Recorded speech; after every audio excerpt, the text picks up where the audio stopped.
It's Stavridis from Greece. Do you mean that the last patient that you showed, he was supported for 4 months with Centrimag regarding his right ventricle? 4 months? Yes. Unfortunately, we were not able to wean off the temporary or of the extracorporeal right ventricular assist device. It was not possible since the right heart was that bad. You were changing the pumps during these 4 months? Yes, twice. Any other question? So actually, with your example, you already answered to the first question, the impact body surface area about the weight of the patient. Yeah. So regarding patient with renal failure or with concomitant infection, what's your policy? Again, sorry, I didn't... Regarding patient with renal failure or with concomitant infection, what's your policy? Depending how you define renal failure, if our patients have impaired renal function once they admit to the hospital, and unfortunately our clinic gets a lot of referrals from far away for evaluating either for transplant or assist device implantation. That will be the same in Bad Oeynhausen. Once they arrive, depending on the age of the patient, depending on the will of the families, you go ahead, although the patient has impaired renal failure. Although you know that the risk for either transplantation or the risk for survival after implanting the VET is worsening. And a couple of our patients are already on a filter or will be dialyzed before you implant the assist device, as mentioned before by Dr. Morshoys.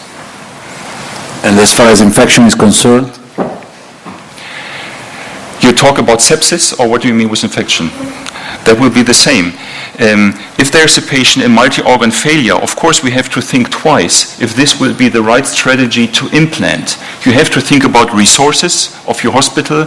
You have to think about having patients being on the ICU for 3-4 months and being treated with any kind of medical treatment we are able to give these patients. And if this at the end will be or will offer the patient the right treatment, although the risk for surviving this 3-4 months on the ICU or the risk to be bridged for transplant is very, very high, and survival is about 40% or less. Unfortunately, I can't give you an correct answer, and I think there is no clear-cut indication to say you go for this or that therapy, or you leave the patient and not implant that.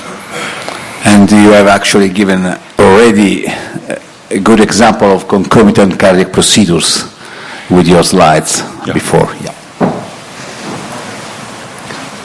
Any question from the floor? Christian, you've clearly demonstrated that. I think the sort of patient you've described, we do all see from time to time, and there's no right or wrong answer. And what you need to take into account is, as you said, the resources of your hospital, and also the sort of local regional factors in terms of how long patients need to wait before a suitable heart transplant, heart donor heart comes along.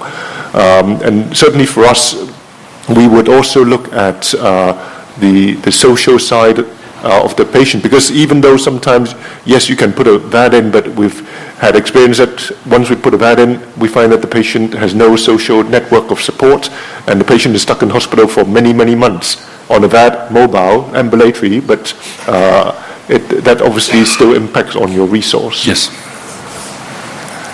Any other questions or comments from the audience? Okay, that's great. Thank you very much, Christian. Thank you very much.